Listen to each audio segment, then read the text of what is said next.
I've got a very short technical overview for you, just for everybody who might be here today for the first time or wasn't here last week.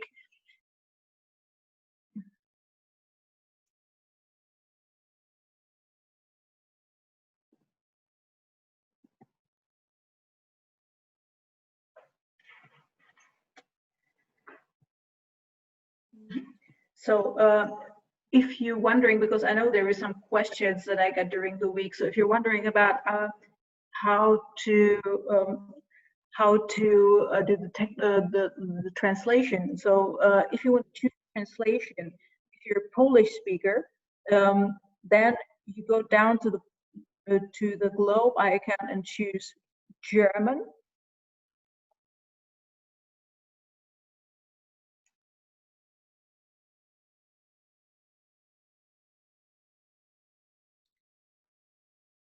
And if you're an English speaker, then of course you go and choose English. And you should hear it. If you don't, then you can chat, either me or Nina will try to see what the problem is or try to help you as much as we can.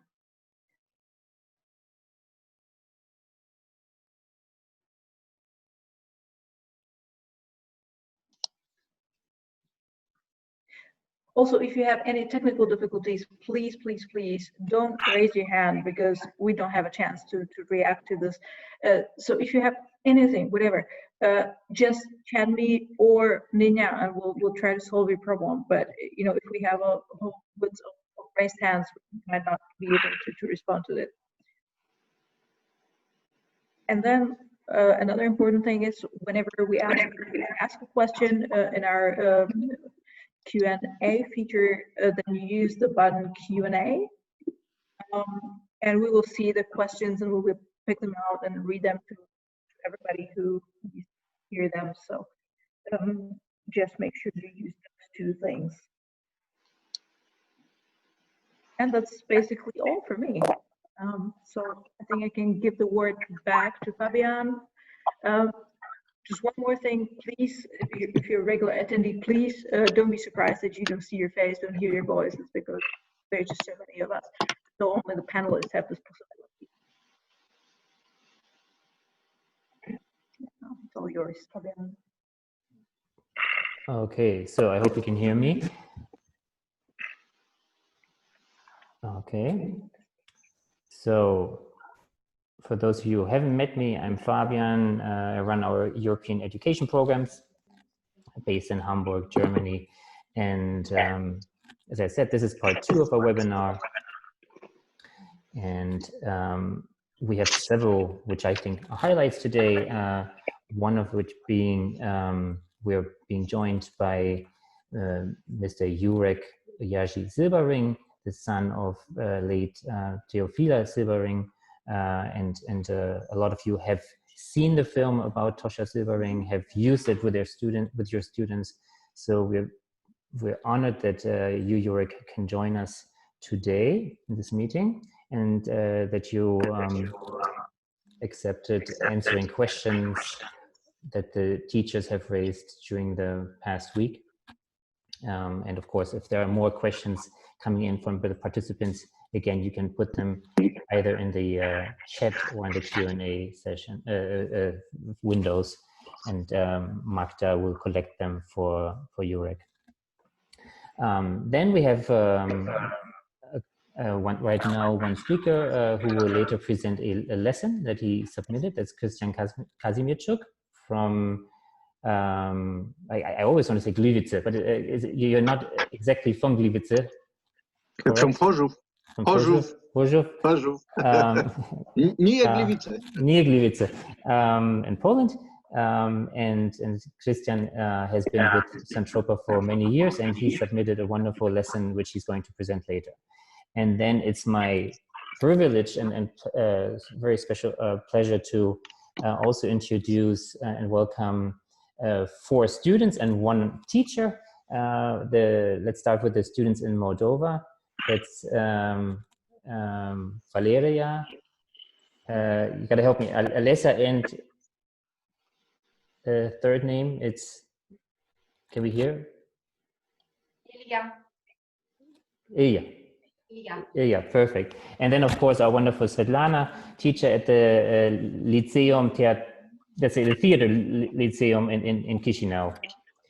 And you will later talk about and introduce your film, which has won the first prize. And you're sharing the first prize because it was so hard for us and our jury to decide which was the best project. You're sharing this prize with wonderful...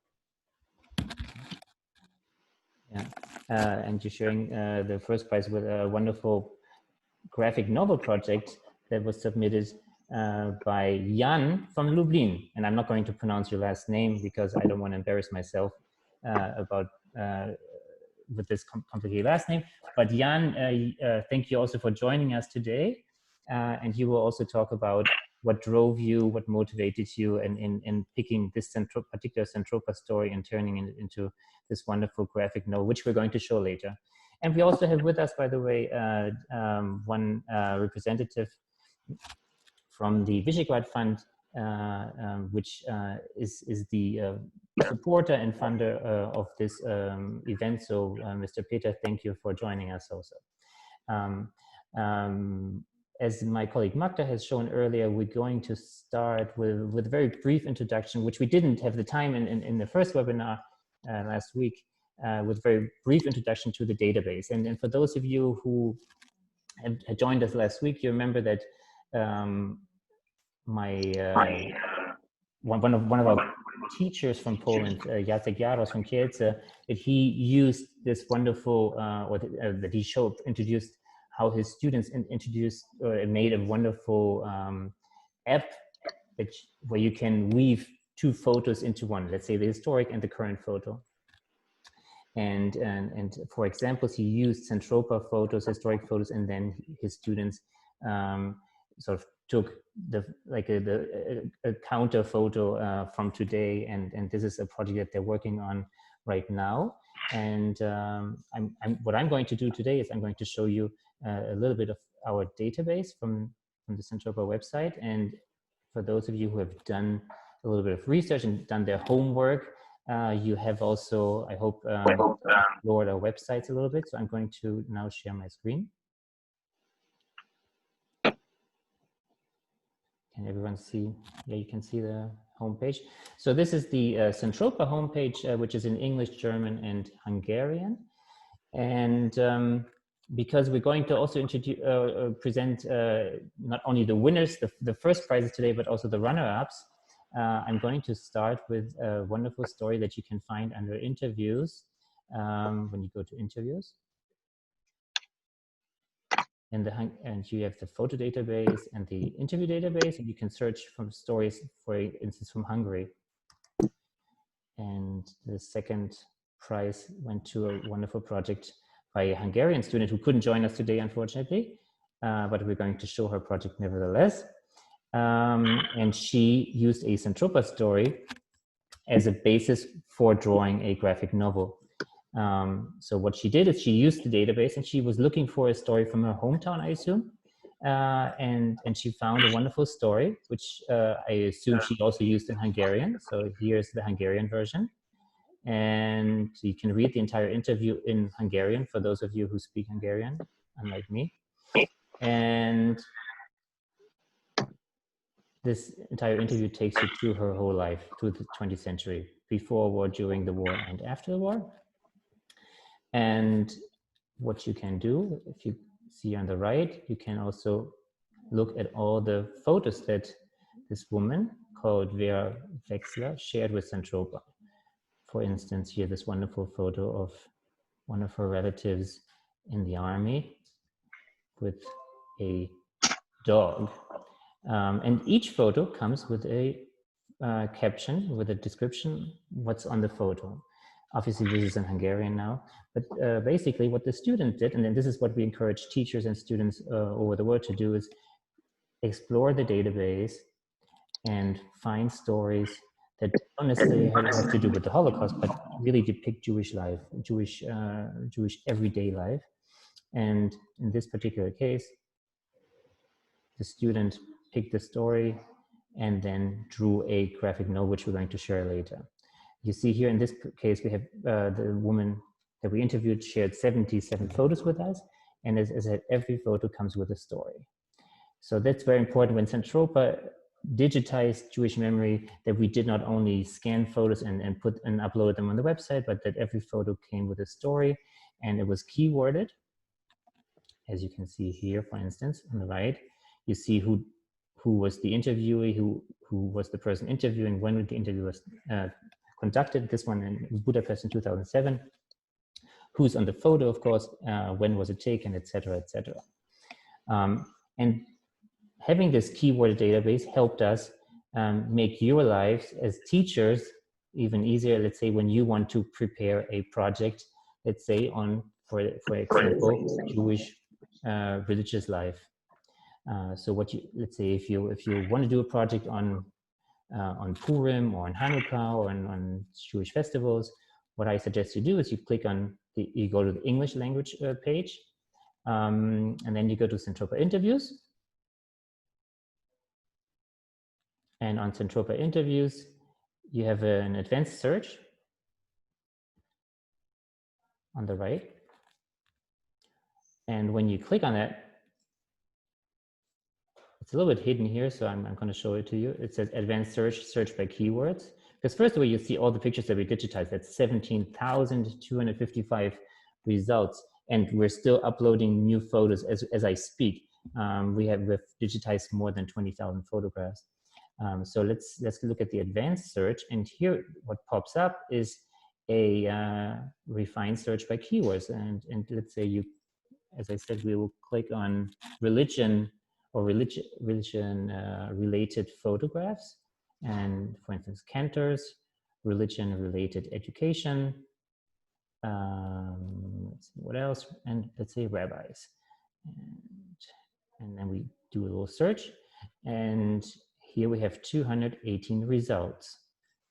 So this gives you an entire database of Jewish, in this case, religious life, not only from Hungary, not only from Poland, but from all over Central and Eastern Europe. We conducted interviews, 1,200 interviews in 15 countries. So you can, together with your students, you can explore Jewish life all over Europe in the 20th century using this database. So this is a very, very brief introduction.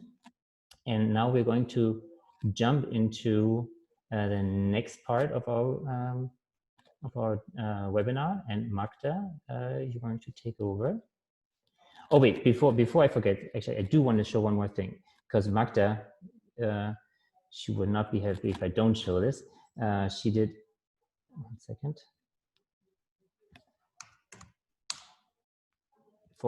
This is what we have also done for our Polish teachers, especially for the Polish teachers. Because as you've seen on the Centropa website, we had a Hungarian section. This is because Centropa was founded in Budapest and Vienna 20 years ago. But when we created the Trans.History program, it was originally started in Ukraine. Then we added Moldova and Poland. And now, thanks to the Visegrad Fund, we were able to extend this project into the Visegrad countries, being Slovakia, Czech Republic, and Poland and Hungary.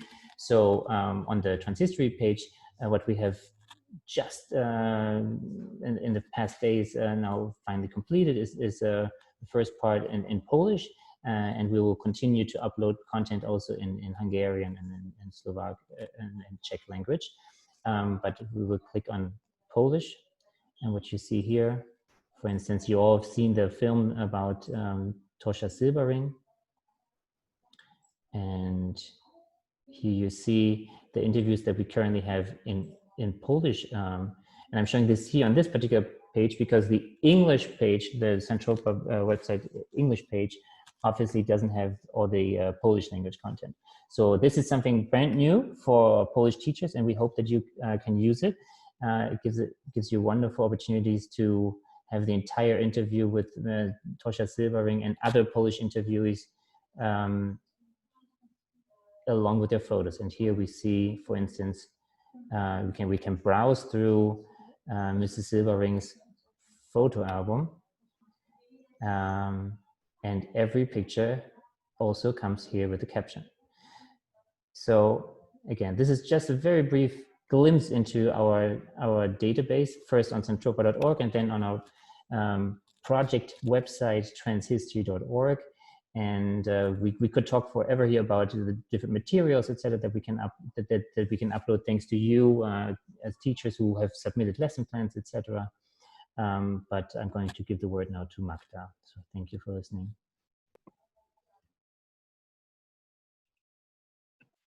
Thank you very much, Fabian. And now it's time to present our wonderful lesson plan, because as you know, we asked you to send us your lesson plans based on our Centropa materials. And we've got a wonderful one. We got many wonderful ones, but one of the most wonderful ones is the one of Christian Kazimierczuk from Koszul. And we would like to give him the word, and we would like him to introduce his project to us, his lesson plans to us, because it's quite interesting. So please listen and get inspired, because we always like to see your lesson plans. If you have one similar, don't hesitate, send it to us. We're always very happy to collect those and share them with your colleagues and the whole world. So let me give the word to Christian. Hello, everybody. Thank you very much for my pleasure to speak to all Centropa family. I went to presentation my lesson plan. I told to you in my language, in Polish language. To jest propozycja pewnej takiej lekcji. This is a proposal of a lesson. The idea for it came to me after our last meeting. And this lesson, it can be used during history lessons or during homeroom or during political science lessons. This is a lesson with a very universal message.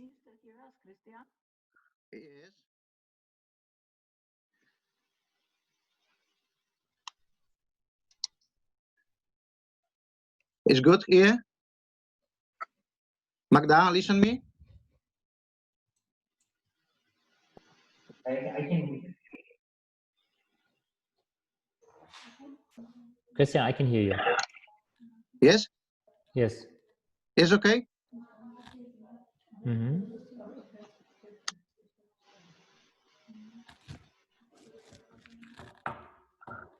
Okay, I'm start again, okay? Dobrze, to zacznę jeszcze raz. Yes, please. I can hear him.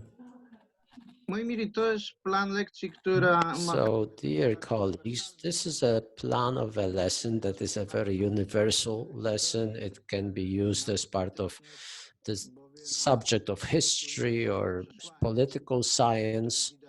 And this is because it has this universal message, which you can see immediately in the goals of this lesson.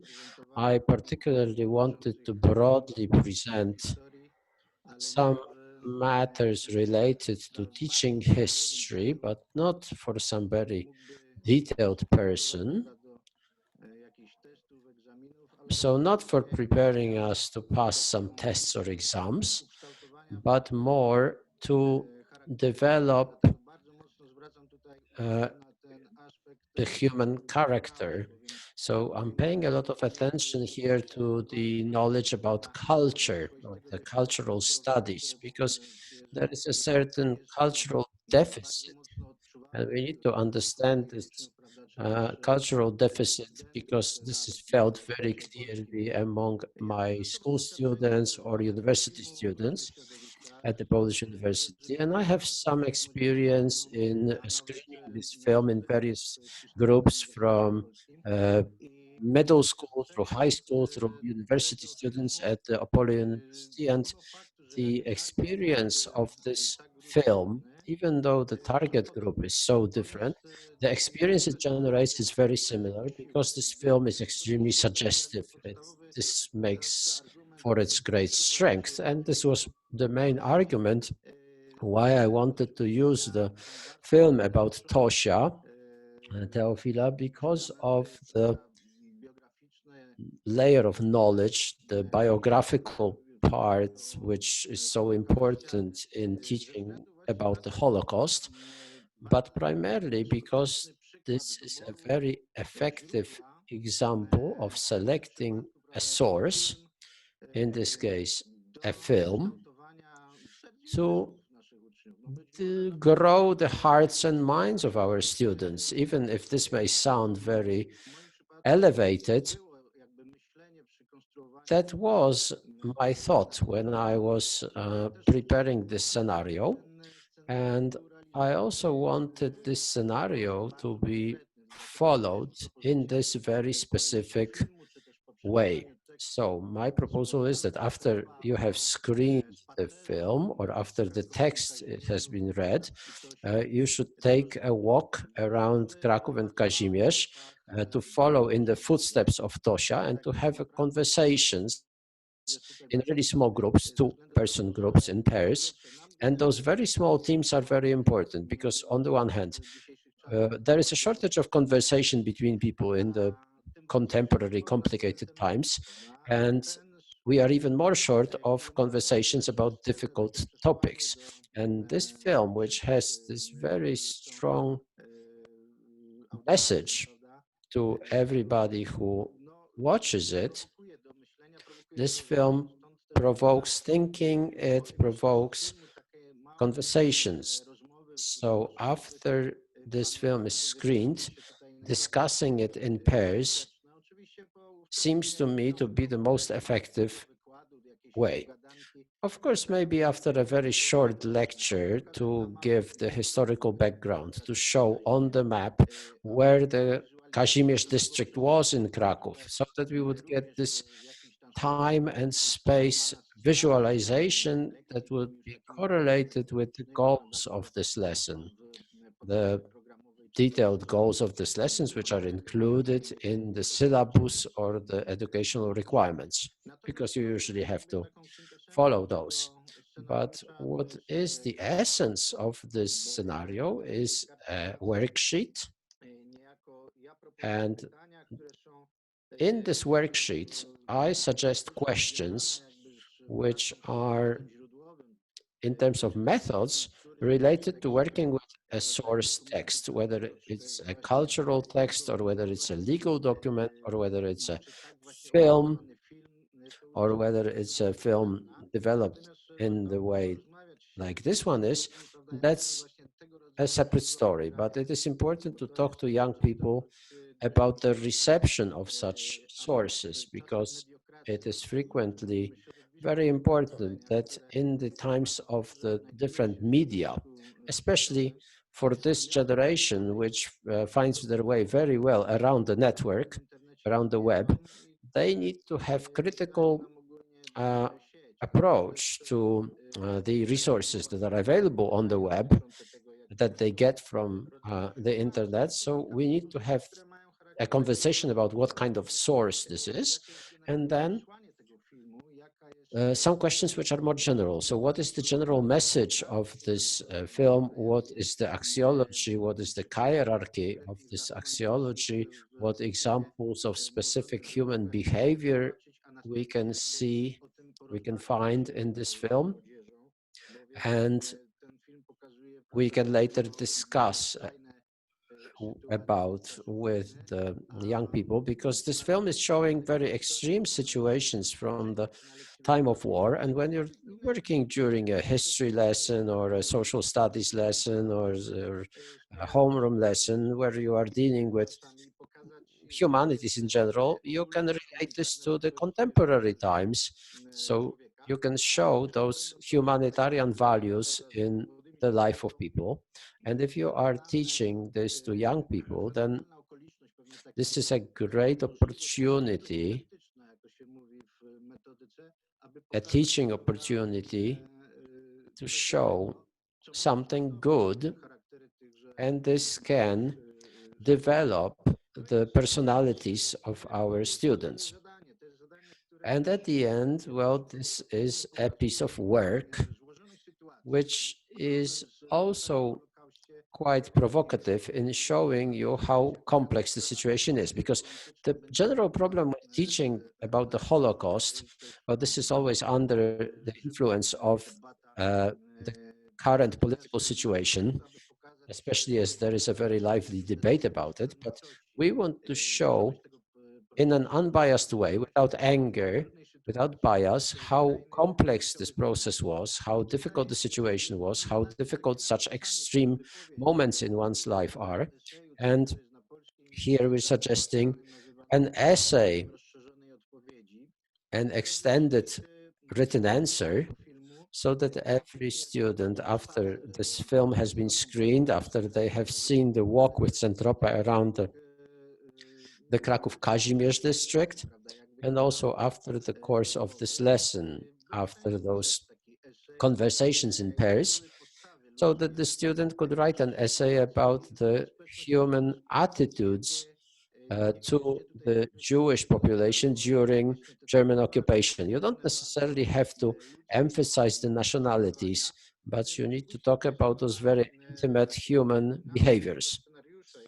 Because if you look at the title of the scenario, this is, I've presented it in this way on purpose, because I want to emphasize the universal humanitarian character of this film and this whole content of this film, that this is the history of the human fate, the very complicated human relations during the German occupation, during the Second World War. And this gives us a foundation, because this film can be used at various levels when we talk to young people, and not only young people, and we can use it to tell them the very important things, the great principles. And then when they need to write something, this will prove that they have thought this through, that it will start a process of developing their way of thinking, their way of reacting, and their way of interacting with other people.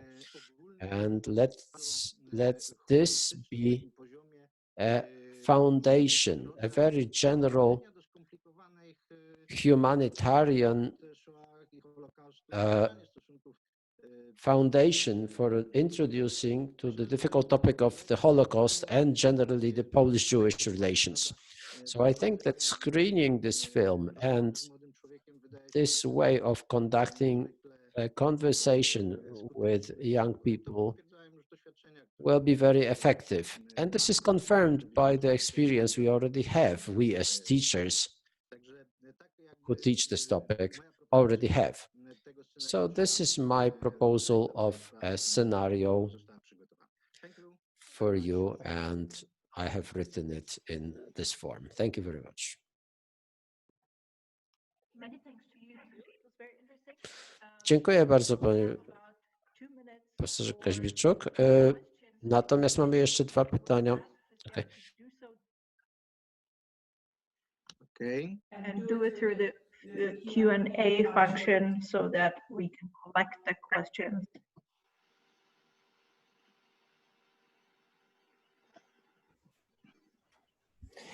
And while we're waiting for questions, I just want to add something to your presentation, Christian. Thank you for sharing your ideas. I remember 2 years ago when we met in Warsaw, and you presented a project that you did, I think, even 3 years ago, where you involved your students, encouraged them to become active learners, and they not only learners but citizens, and they created a music festival against I think xenophobia, against racism, and you really took learning to a next level in that context. And I mean, one thing that I always hear when teachers use the film about Tosha Silberring is that it appeals to their students, because it does really show not only the horrors that happened, but also this unique way of Tosha dealing with the situation and coming to terms, also when you read the interview, coming to terms with with her hatred toward Germans and with helping others, the people that helped her, she helped them later also. So it has a very, as you all said, like as I said, like a very humane message. The film, the story. So I personally think that's one of the many reasons why this film is so appealing to teenagers as well. But of course we will have Jurek answer a lot of questions later also about the particular biography, and Magda is showing me there are no questions. So actually then we can move to you, Jurek, and Jurek, we will unmute you now. Thank you again, Christian. And Okay. Jurek, you already got some most of the questions, I think, by email. And I know you said, oh man, these are many questions, like I cannot answer them all. And I agree, some of them were very personal. And again, I want to thank you so much for sharing your thoughts here in this webinar. And we look forward to hearing your thoughts and your answers. But the way we're going to do it is that Ninja and Magda are showing the questions one by one, so that we can go through them. Okay, Jurek, can you see the questions? We have to unmute Jurek. Okay.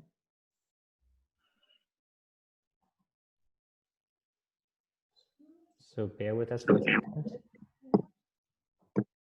And now we should be able to hear you. Is it okay? Yes, now we can hear you. Mm-hmm. Okay. Can I say a few words because yes. Before we start? Okay. It's your floor. Shall I speak English or Polish? As you wish. Okay. But first, in general, first the answer English in in Polish. general Polish. Yeah, Yeah, as we agreed. Okay. So first of all, thanks Centropa, of course, for keeping this database and creating a really great job here. And I must say that I am really deeply touched by what I hear here, what I read also. So it's a really personal story here.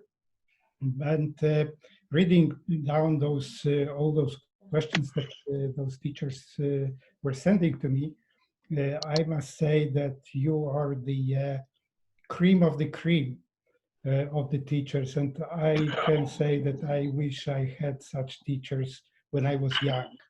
So that's what I would like to say in English. And I must warn you that you ask personal questions, and I will also give you answers, sometimes really deeply personal, which might not fit to your to how do you perceive Tosia and her personality after watching the film. So don't be surprised, and be prepared for some hard time or hard minutes like that. Okay, now I switch to Polish. Your mother said you couldn't go to Kazimierz. That's correct. Sorry, to prawda. Mama nie chciała tam chodzić, jakkolwiek. Well, that's true. My mother didn't want to go to the Kazimierz quarter. However, when her first grandson was born, she visited Kazimierz. She found the courage to go there, but the places she would go to in Krakow, she loved to go to the marketplace, the open marketplace in Krakow, we call Kleparz. This is where you can buy a variety of foodstuffs, and a lot of people from Krakow love to go there.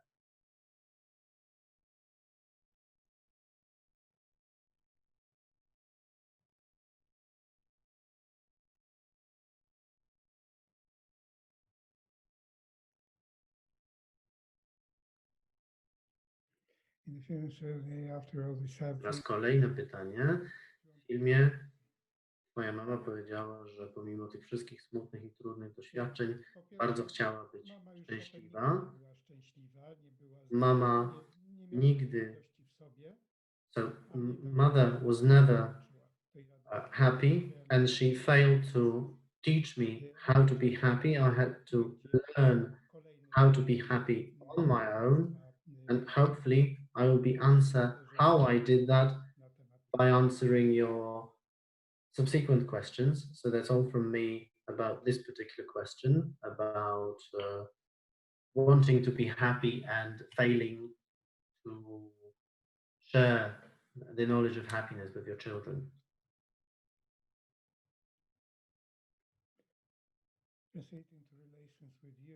How did the experiences of your mother during World War II translate into in relations with you? Well, I don't know if I understand the last line in the question. Was it an extraordinary care of everyday life and of the Lord, her child? Well, but the experiences of my mother and the experiences of my father, these two experiences are inextricably linked to each other. My father also had gone through an ordeal during World War II. So these two sets of experiences, my mother's and my father's, had a tremendous impact on my life, and they still do have an impact on my life. This impact is absolutely indelible. Speaking of family relationships, this is a kind of stick without carrot, a kind of relationship. And now I know more about neuroscience because this is my profession. But when I was a child, I knew very little about it, and it was very difficult to explain myself why my parents behaved the way they did. And they, in fact, they tried to um, try to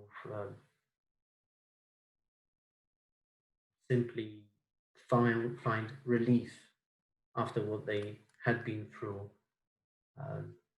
by behaving the way they did. The next question.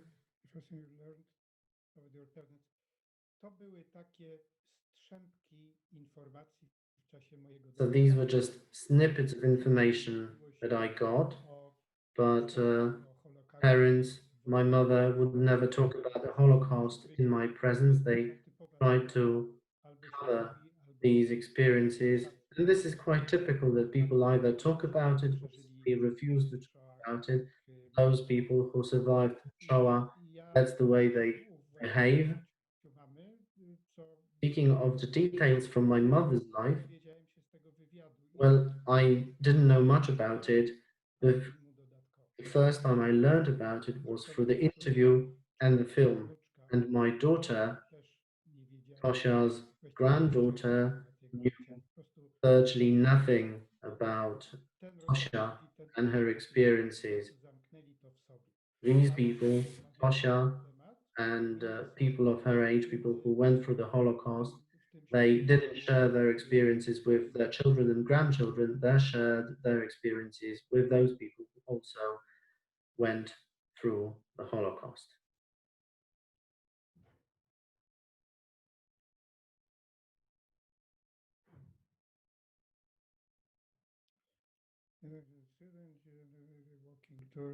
Great. My students, these kids, it's a lesson of the film. Never again. I mean, never again. I feel, sorry. Cały czas mam to poczucie obowiązku, żeby to powtarzać. I do have a sense of duty to repeat this phrase, never again. However, people are what they are. Well, there is Dr. Jekyll and Mr. Hyde in every one of us. So these experiments by famous psychologists such as Zimbardo or Schaef, they show that if you can do evil, you will. These experiments have been repeated many times or recreated, and they get the same result. If you have an opportunity to kick someone, you will. One lesson that you can draw from the film is that you should be decent, you should behave decently. but there is no way to teach you how to do this and what the definition of being decent is. You have to develop, you have to formulate this definition on your own.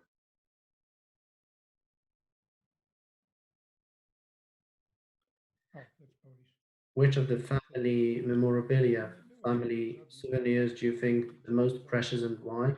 Well, there were no family memorabilia because the property of my family was pillaged, was looted by the Germans. Now,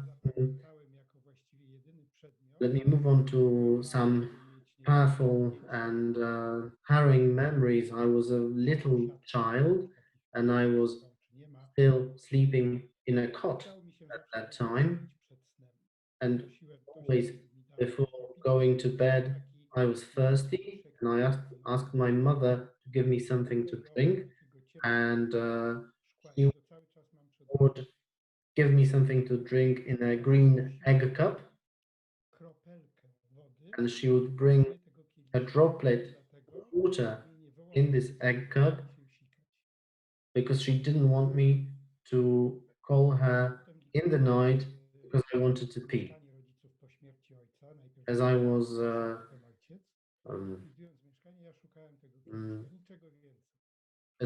when my parents died and I was selling the flat, I wanted to find this egg cup. This was one particular item in the whole property of my family that was incredibly important to me.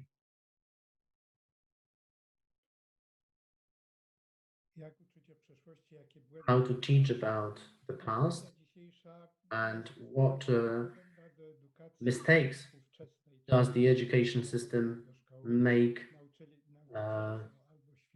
in your mind? Well, the education system is the same as the one I know. So there are teachers who are great, those teachers who take part in such seminars, and students of those teachers are really lucky. But there are other teachers who are not that great, and we know that the whole system is rather mundane, that you have to have a set of ready-made answers to pass the test, that that each lesson is rather boring, that we are not prepared for university education, that we are not prepared for thinking and discussion when we enter university. So one thing that we should change in schools, well, you should teach students to discuss, to debate.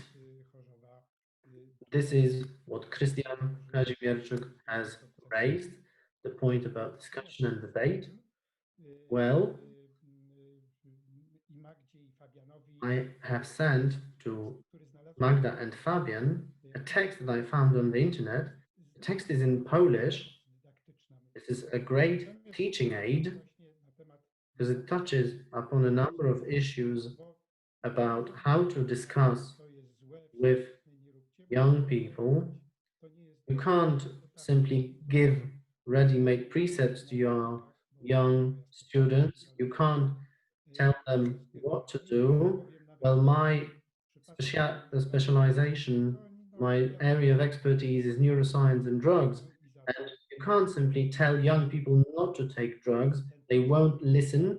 You have to find a way to change their minds, to encourage them to see things differently. And I have sent the text to Fabian and Magda. Fabian and Magda will share the text with you, and hopefully it will be useful for you in your classroom activity, in your classroom practice.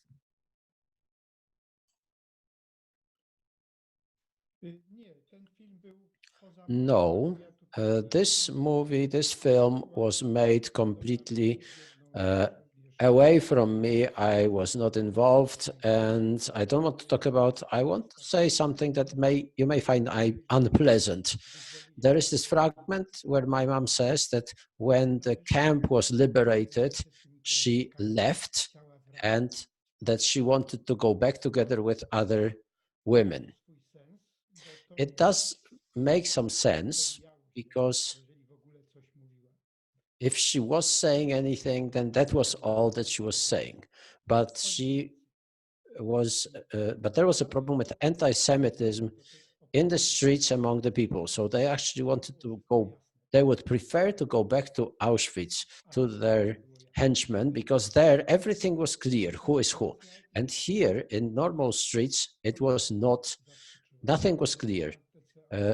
They didn't know what they were to expect, because there was a lot of anti-Semitism in the streets.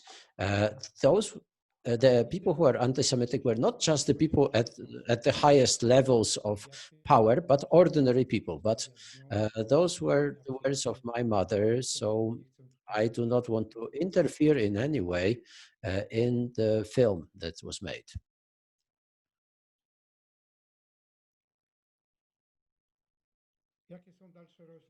What are the further fates of our family? Well, I'm still here. I'm still alive, although I'm getting old. I have a daughter. I have 3 grandchildren. I have great friends. I have a group of friends with whom, well, we meet frequently. And I think that in the flood of low quality, it is the best way to have a group of friends, to surround yourself with friends who are kind to you, who you are kind to, and you should live in this group. Apart from that, I'm a professor in biochemistry, and I specialize in brain research. So I convey this knowledge to students so that they can learn something about themselves, because I'm teaching at the university, the Krakow University of Science and Technology. They are people who are mainly technically minded. They're talking about computers, structures, and so on. And suddenly they get a professor who talks about the brain.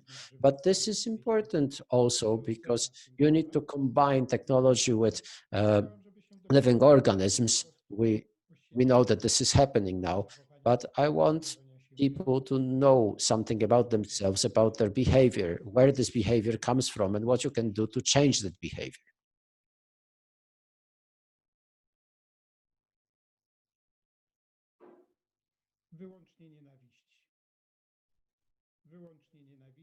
Hate. I only learned hate, and I had to solve the problem. I had to learn this and overcome it myself. So you asked me to list 3 things. So I will say hate, hate, and hate.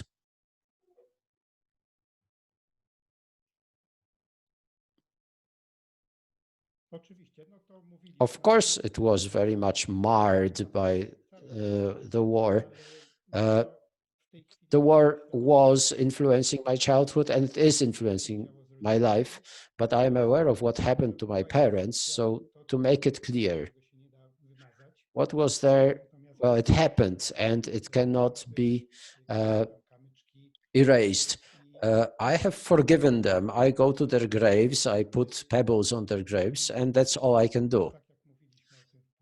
And as like we were talking about that influence, well, that is what the influence was like.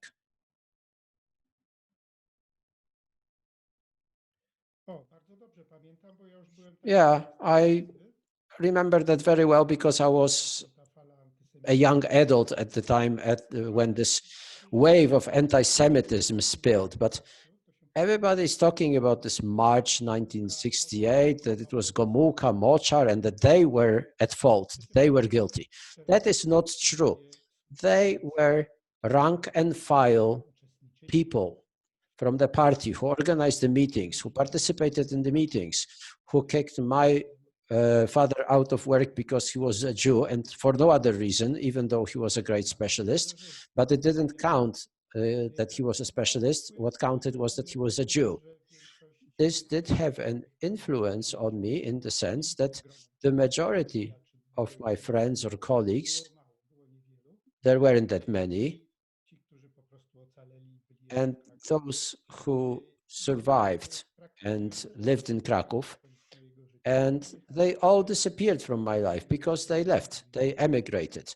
My parents didn't want to emigrate, and I don't want to assess, I don't want to judge their attitude. That's what happened. But this had major influence, because when this anti-Semitic nationalistic poison is spewed, it it influences you, of course, because you can see it everywhere. It's in the media, it's in the streets, it's felt in the streets. Those were normal people who held up the placards, Zionists to Zion. And it wasn't just, Gomułka and Moczar who released this Dr. Jekyll from Mr. Hyde. Something clicked in the heads of normal, ordinary people. People would come, they would ring our door, and they would say that they want this apartment. And we asked them, why are you telling us? And they were saying, well, because you're Jewish, so you will be emigrating, won't you? I don't know whether they were sent by the secret police or not, but the fact that there was this campaign organized in 1968 is something I know. But that this was ordinary people in the street, well, this is something that nobody wants to talk about, really, because nobody wants to be held accountable for it. Jurek, can you hear me? Yeah, I think. Yes. Okay. There are a few more questions, but we're running out of time. So I want to wrap up this session. But first of all, of course, I want to thank you for being so open, for challenging our assumptions and our mindsets. You said, as you warned us in the beginning, you said things that were shocking. You said things that were surprising to all of us, including the Centropa team. And of course, it's fascinating, shall we say, to hear from the son of a Holocaust survivor, because you have also your very unique story to tell. And when we interviewed your mother, she of course gave her perspective. And I remember 8 years ago when we made the film, of course you reviewed the script with Ed Sorota, the director, but of course you have your very own, as you said, your very own view on things, which don't correlate, let's say, with every scene in the film. So I really want to thank you for adding such an important piece to that puzzle, because I think this will give our teachers an even better and more complete view on this story, and how much the past had affected your mom, even if she didn't want to say so in the interview, maybe. So that's just what I want to add, and really my appreciation and gratitude to you for joining us today. Thank you also to all of you, and I will stay with you till the end of this session, so just to listen what you have next. Thank you. Thank you, Jurek. So after this kind of topic, it's hard to move on, but we want to use now this opportunity to give the floor to the students from Moldova and from Poland who have joined us today. But before we do, Magda is going to run us through the runners-up of the competition. No, she's not going to? No. Okay. So this was the 5th year of our Trans.History competition, but the first time that we added the Visegrad countries to this contest. Before it was only Ukraine and Moldova. We received 30 projects from students over these 6 countries. And we had a jury consisting of 5 experts from these countries who were reviewing the projects, looking at, of course, the historical accuracy, the creativity, the language skills portrayed in these projects. And they had a tough time, of course, as in every competition, to choose the winners. But we're very happy that we did find the winners, and that we were able to are able to have them here on the webinar today. So Magda is taking over now. Thank you.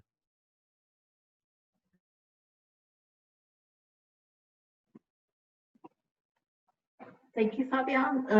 So I know that this is the moment that many of you were actually waiting for, because I know we have a few teachers here and of course a few students who participated, and we are very glad that you actually did so. It was quite impressive this year because we had quite a lot of entries. They were all really nice, and we could see that everybody was trying really hard. But we got 4 special projects that we want to show you today. And we'll start from the bottom. So we got 3rd place, which is a presentation by the students of Ivona Krička that many of you, I'm sure, know. I will show it to you right away if you bear with me.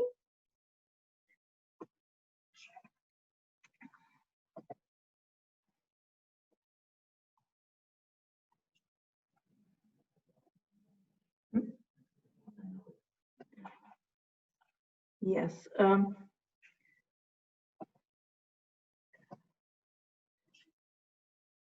Just bear with me for a while. Here we go. I hope everybody can see the screen. So you can see, I'll just walk you through it real quick, because you can actually see it online. We posted this on Facebook too, and you will see it on our Trans.History website, so you can look at it in all peace and quiet. Now I'll just kind of flick you through it. And you will really be able to see that the 4 students of Ivona really worked very, very hard, collected a lot of information, and created a very, very nice presentation.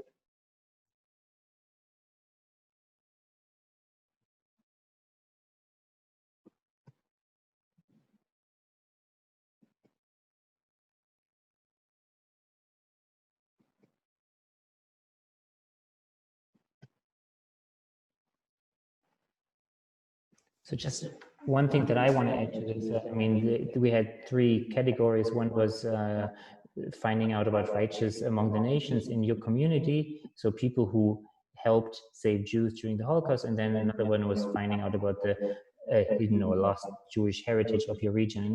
And what these students here did so marvelously, they combined these 2 things. They looked at the Jewish history of their town, but they also found a story of righteous Gentiles, righteous among the nations from their town. So this is, I think, Magda, you want to say maybe something about this, and then we'll move on to the next one.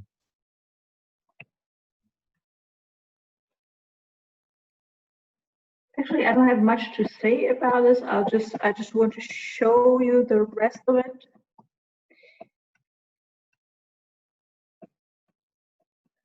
And as I said, it's all just a really quick fly over it, but you can find it on our website.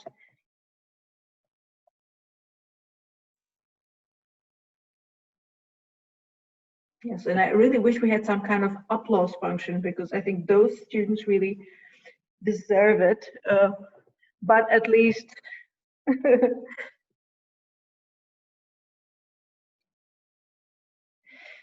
yes. And I know Ivona is here with us, so many thanks. It's been a wonderful contribution. So students were encouraged to submit different projects, either as photo story, which we just saw, or a film, which we're going to see in a few minutes, or graphic novels. And we're going to show the 2nd prize from Budapest. And before we do that, I will show you, I'll share my screen, 1 second.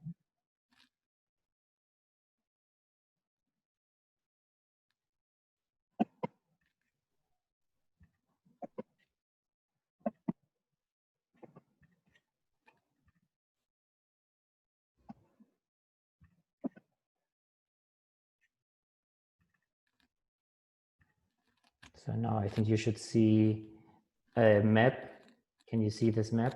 Yes, you see a map of yellow stars. And for those who have been to Budapest, you may be familiar with this. It's the map of so-called yellow star houses. and that was a unique story of the Holocaust in Budapest. And one of the students who submitted a contest project, she researched on the Centropa database. So she did basically what I did earlier. She looked at Centropa stories in Hungary, and she found a story telling it's about the life of a woman during the Holocaust in Budapest. And Magda is going to show you this graphic novel, which won second prize. I have it in front of me in printed version, but Magda is of course going to show it on the screen. And what's unique again is that the student went to the website, found the story in Hungarian, and then started drawing based on the story in Hungarian and translating it into English. So even though we cannot thank her here, we really want to applaud her also for that. So Magda, the floor is yours.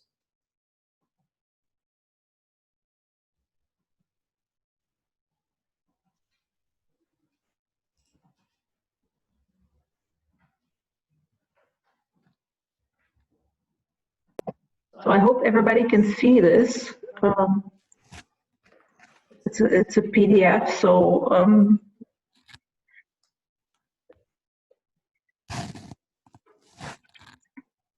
and again, I think it's a very good work. Also artistically, it's really good. It was just one student who did it.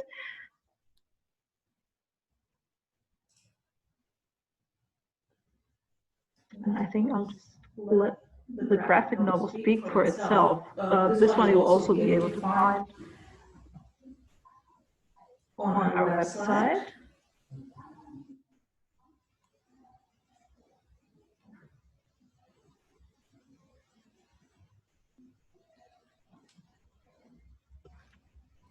And while I'm showing this, maybe I should tell you a little bit more about the process that we used to actually evaluate these things. So it was the first time this year that we had a bigger jury than regular review.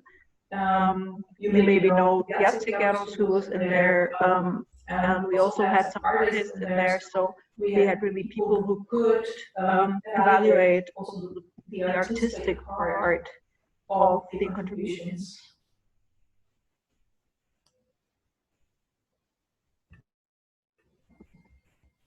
So what you see here, for instance, is, I mean, the student not only tells the story of this Jewish woman's life throughout the 20th century, very big day when she was born, but also did some research, historical research on when the German occupation started. She, as I mentioned before, she talks about the Holocaust as a unique phenomenon of Budapest. And maybe we can move on to the next one. And the next one. And then, of course, also the tragic death of her family when her father was dying, hit by a shell fragment. And again, the next one. Yes, this one. And then it's very important that we encourage the students not to finish telling the story in 1945, but that they also portray Jewish life post-1945. And here in this particular case, the interviewer said, "I didn't raise my sons as Jews, but I've regretted it. Sometimes somehow we became Jews." So you find this, of course, among a lot of Holocaust survivors, that they didn't want to raise their children religiously. But here in this case, you see this is a beautiful drawing of the famous Dohani synagogue in Budapest, where Vera still went to pray for Shabbat. And I think that's the last page. Yeah. So this is a wonderful example of how students can use the Centropa database even let's say if they're not usually the historically interested or whatever, but more interested in drawing. And this brings me to our star guest from Lublin, Jan. Jan, you can unmute yourself, or my colleague will unmute you. Jan, we're going to show your project after you will introduce it.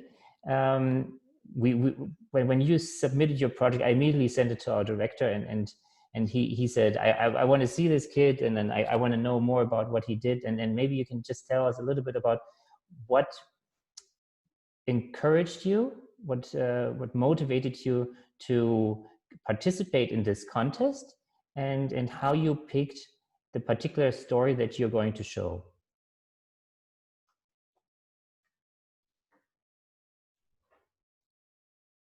I will start.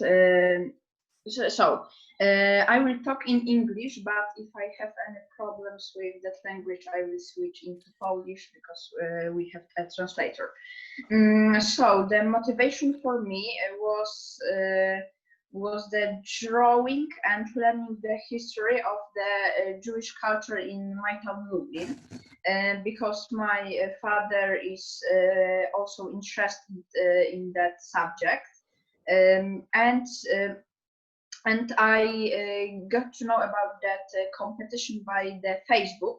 My father told me about that, and when I was choosing the history I will draw, the Anna's history was very interesting for me because of the plot of this that history. It was amazing for me because it was a dynamic history, and there that happened a lot in that. I like reading comic books. I like reading action books. So the action was the most important thing, but also the history of Anna was so important for me because it was for me it was really interesting, and I have decided to draw it.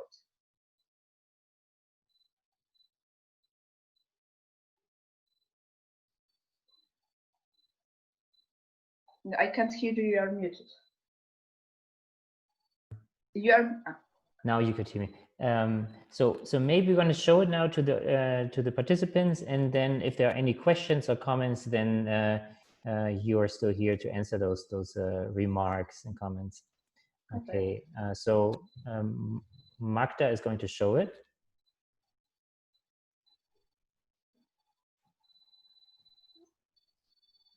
And Jan, if you want to say something during Magda's slideshow presentation, you're more than welcome.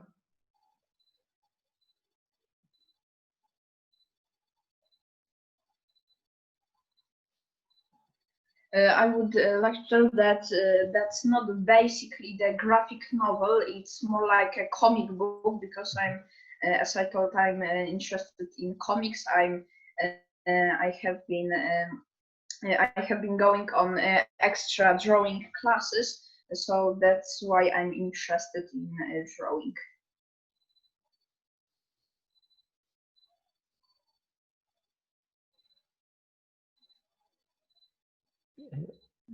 Can you hear me? Yeah.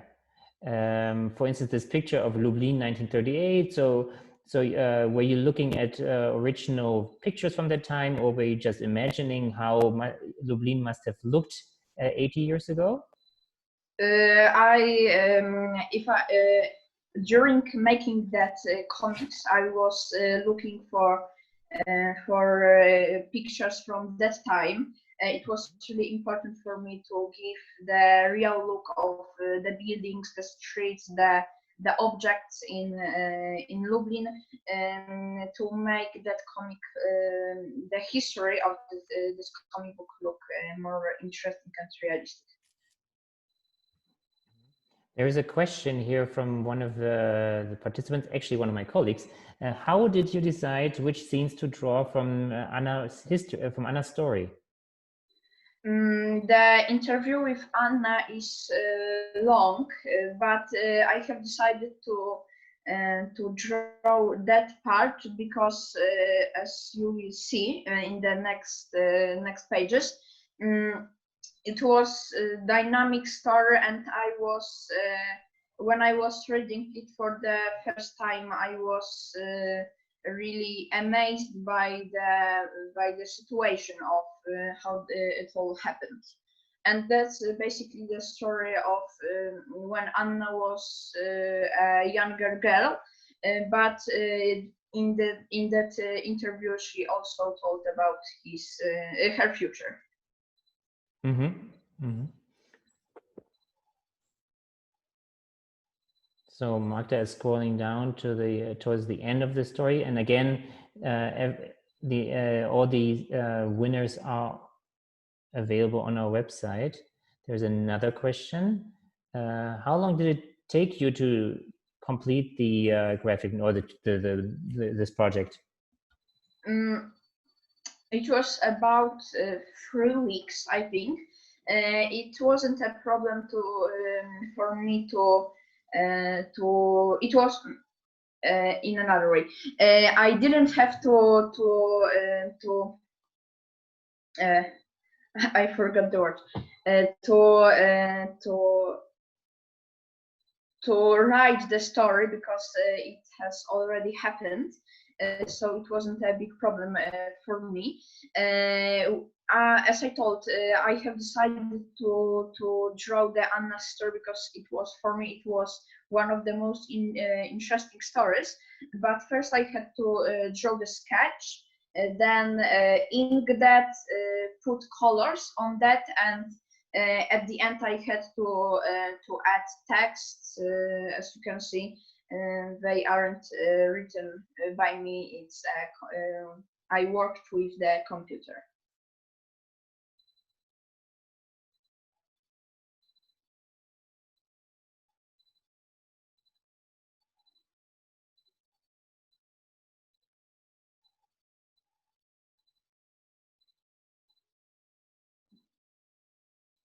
Okay.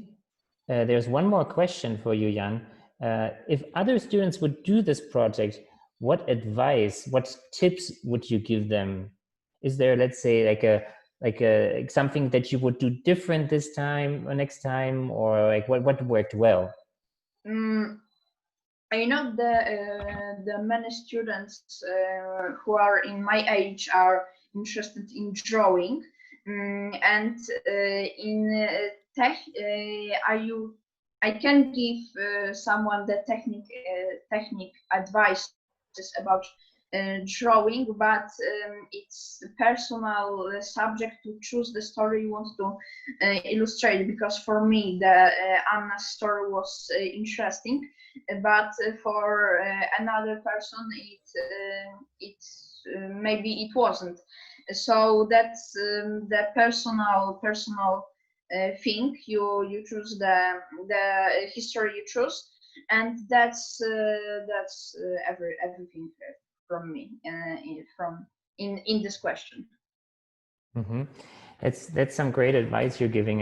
Just pick the story that you're interested in. That's what this participant wrote in response to your question, to your answer.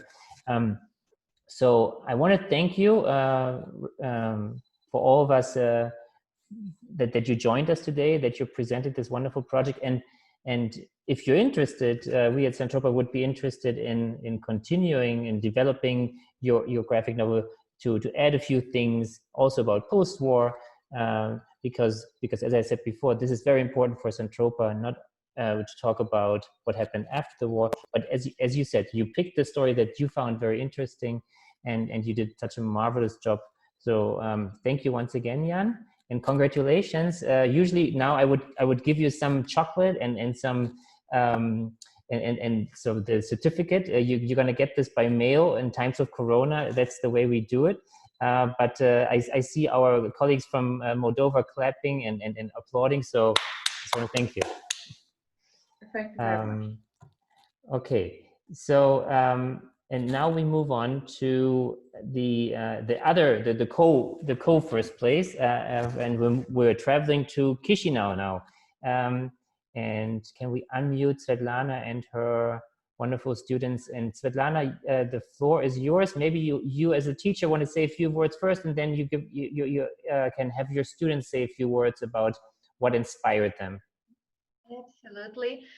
So the first thing I want to say, that thanks to Centropa and thanks to Trans.History project, we got the voice. We were unmuted and we are very thankful to that. I mean, not now unmuted in general, because thanks to the possibility to create something, the students, they have the feeling that they have a choice, they have voice, they can realize, realize some creative project which are necessary, which they feel necessary to be realized, which they feel important to be realized. So I would recommend all the teachers, those who are with us here, and all the students and those who are not with us, to have this fantastic experience of taking part in this competition, because it launches so many beneficial things immediately. Just the moment you start working over the project, it launches a lot of super beneficial things for you.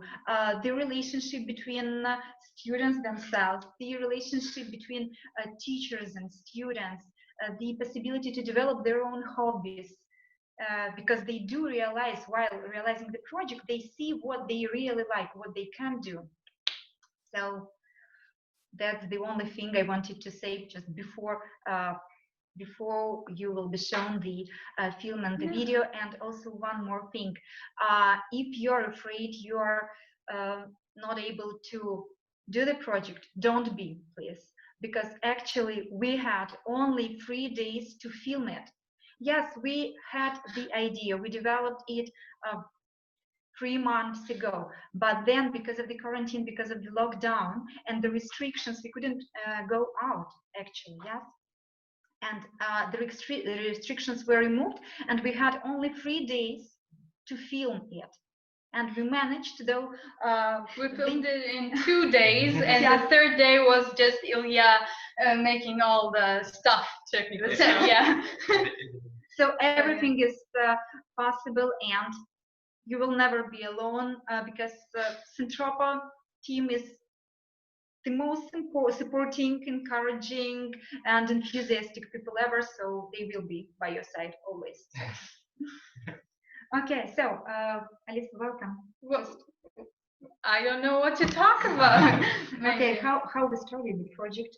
Okay, so first we had an idea to just find a person around whom we're gonna make this project, and we were starting to look up from any source of like names, surnames, and information, and basically we couldn't find a lot, so we were nervous, and then when we started looking more deeply, we found out that Mikhail Shoichet, the person in the main character in our story, is actually was actually a friend of my grandparents, my grandmother, a lot of relatives, my relatives in particular,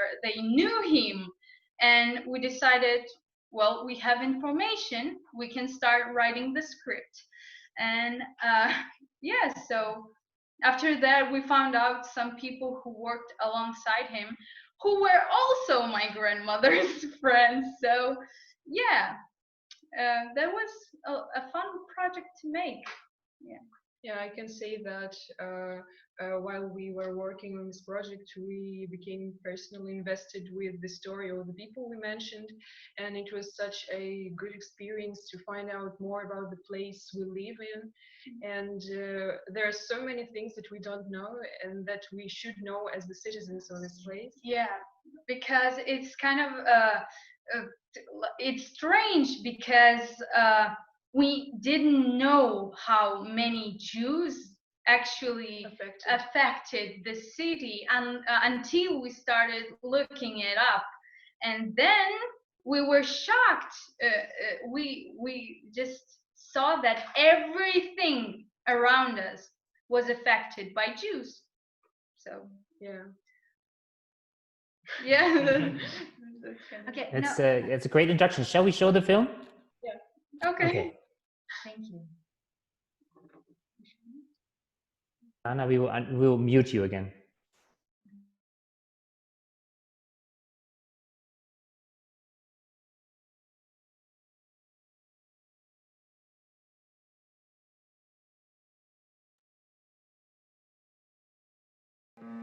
Do you hear the music?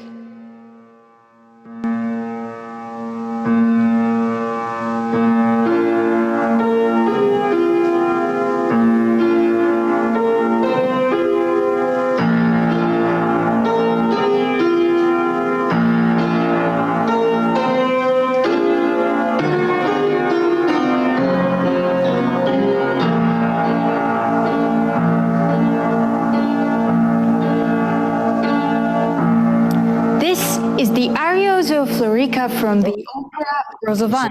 It's strange how few have heard of it because it was the very first Moldavian opera and it deserves much more attention. It was written by a normal Moldavian Jewish composer, David Gershfeld, for the State Opera and Ballet Theatre in Chisinau. He used to say that his music is the result of his inspiration to Moldovan culture. I believe the soul of the city becomes alive with the love of people living in it.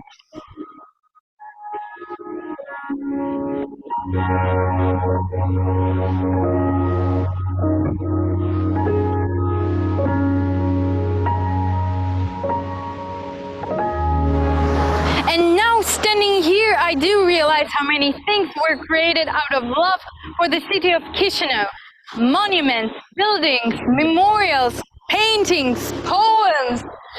В год далекий теплым летом на смешной реке Бычке я родился пред рассветом в том еврейском городке. Жили там и молдаване, и гуцулы, и цыгане, и раввины, и попы, но евреи и горожане выделялись из толпы. Isn't that beautiful? These are the lines from the poem Jewish Town by Lev Bruckman, a Moldavian Jewish poet, Yiddish translator, publicist, and literary critic. He wasn't wrong when he named the poem Jewish Town. Since the foundation of Chisinau, the Jewish population was constantly growing, and by the beginning of 20th century, it was about 46%. Then the wave of anti-Semitism engulfed the region. Most Jews had to flee from Chisinau, and many of those who decided to stay were killed. However, nowadays, the Jewish population in Moldova consists of about 10,000 to 15,000 people. But it seems people have forgotten how many Jews lived here not so long ago and how they contributed to what we call Chisinau today. Only recently, when my friends and I started our research, we found out how many remarkably talented Jews lived and created here in Chisinau. We found out how their contribution to the history of this place can be found everywhere, can be seen at every turn, and can be felt at every step. Come along, I want to show you my city.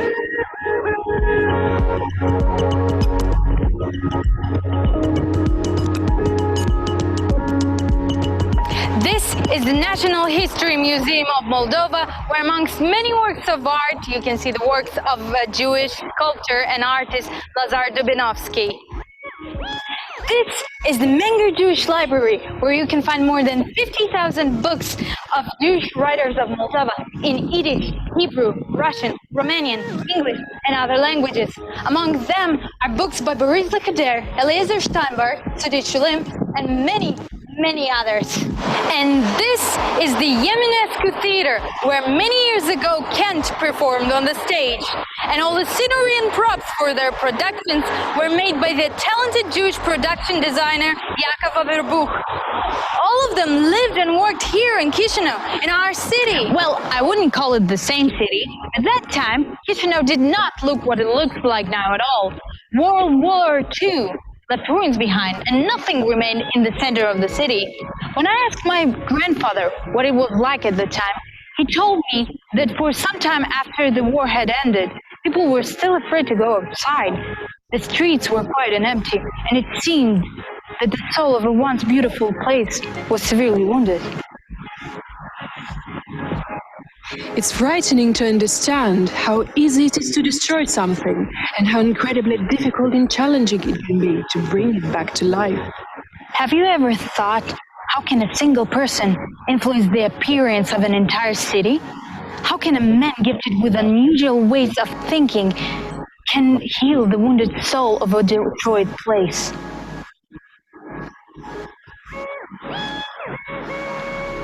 This is the building of the Chisinau State Circus. For a long time, it was considered to be the best in the USSR and fourth place in the world. The building is still considered to be one of the best in the capital.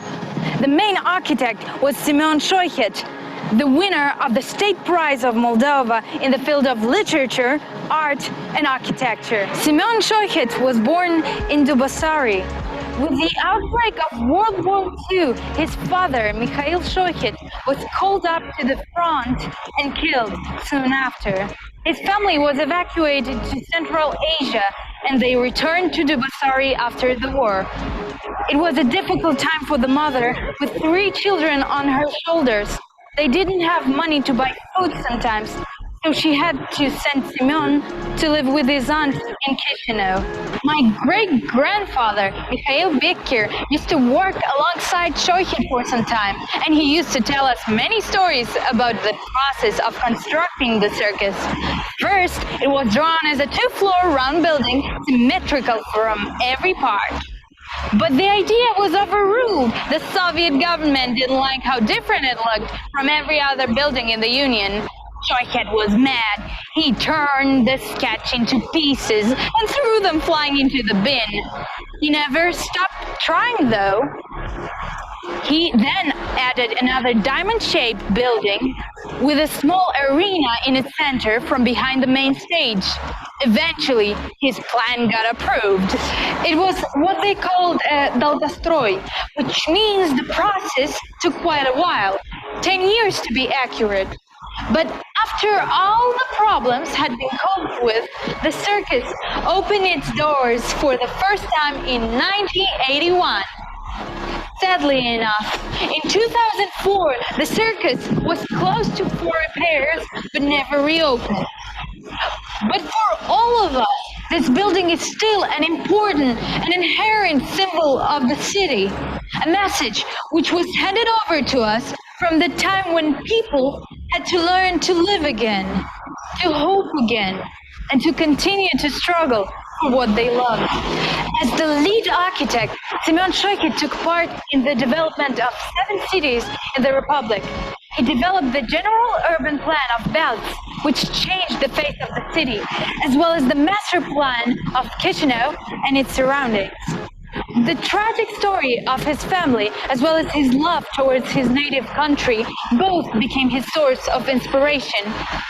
He wasn't mad at his mother for abandoning him, but the sad experience he had in his childhood affected his views on life. He was mad at the war, at the injustice he witnessed in his childhood and throughout all of his life. So on his projects, monuments for the victims of the Holocaust were built in many locations across Moldova.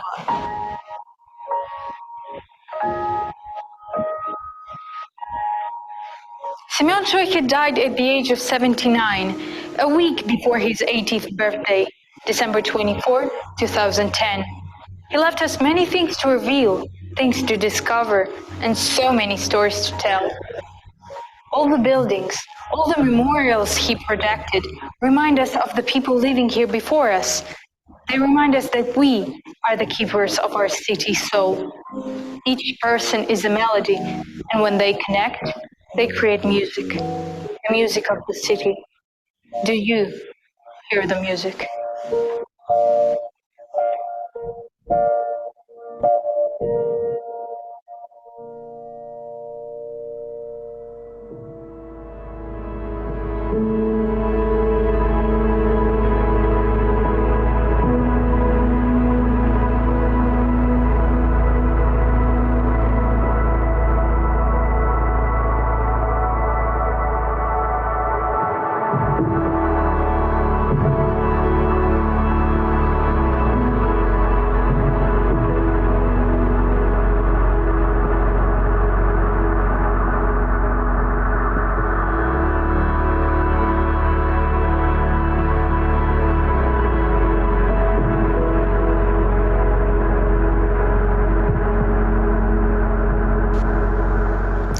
Scheuchert spent most of his work hours projecting buildings alone in his office.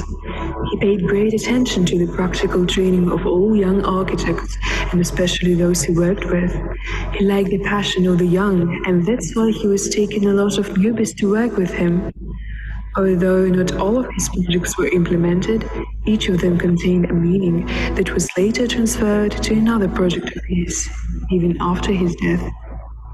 Andrei Shano, an architect who worked alongside Scheuchert.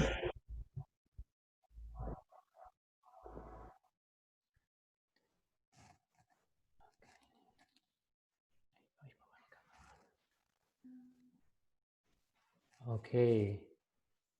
Svetlana, can you turn on your camera again?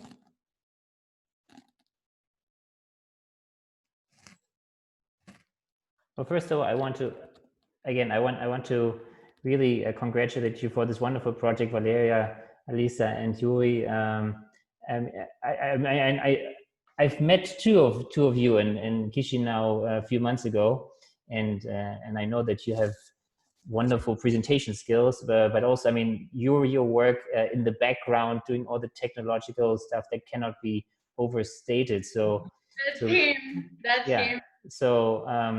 So really, my heads off for this wonderful project, and Jerzy Silberring, he wrote in the chat while we're watching the film. I don't know if you saw this, but I'm going to read this. This presentation is in the style of the best art historians. My sincere congratulations.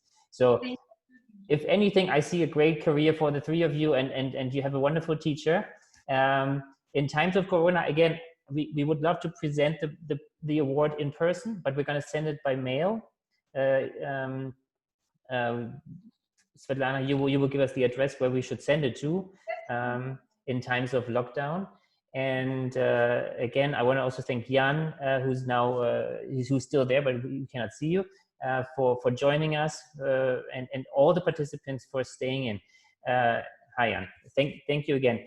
So we will send the awards to your mailing address. Magda will be in touch with you about this, and the same for the other people who won awards.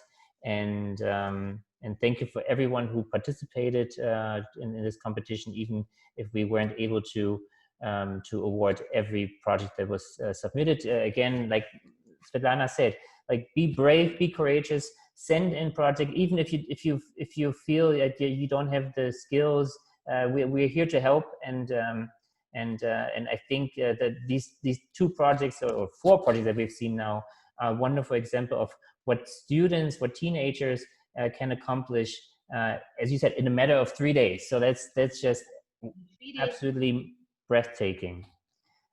No, you're breathtaking.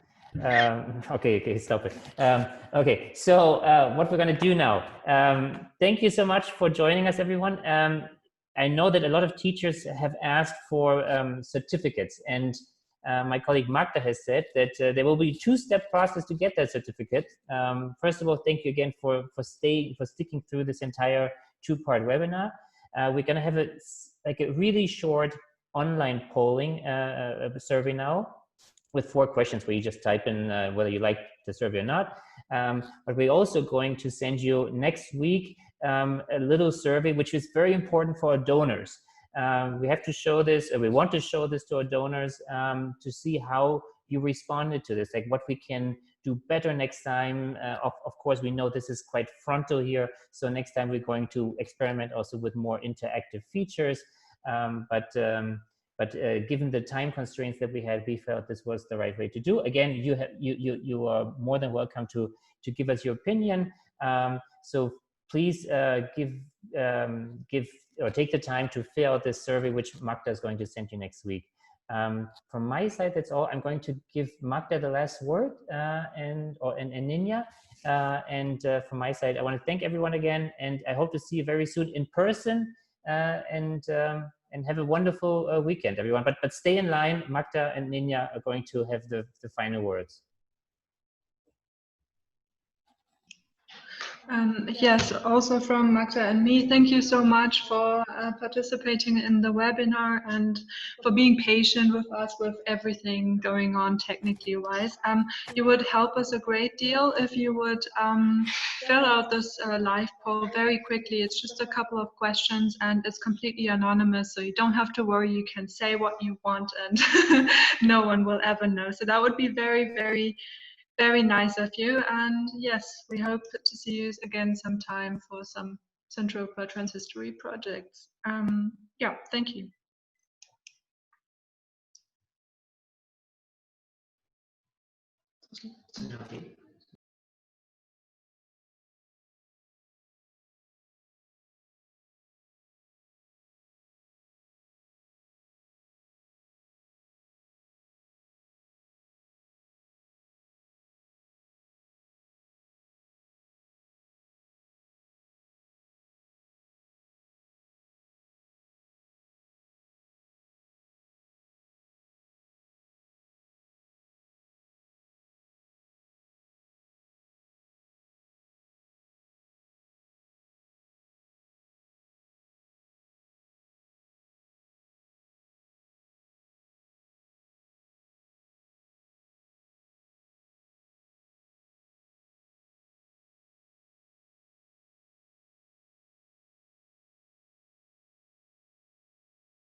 Thank you for the invitation, and I will go because I have an English lesson in a few minutes, so I will go. Thank you one more time.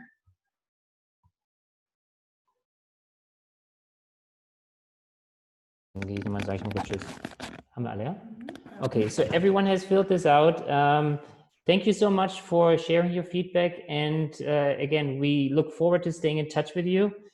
Thank you for the Visegrad Fund to support this project, and yeah, we will be sure to be in touch with you via Facebook, email, newsletters, and hopefully again see you in person, in whether it's in Poland or in Moldova, Ukraine, any of the other countries.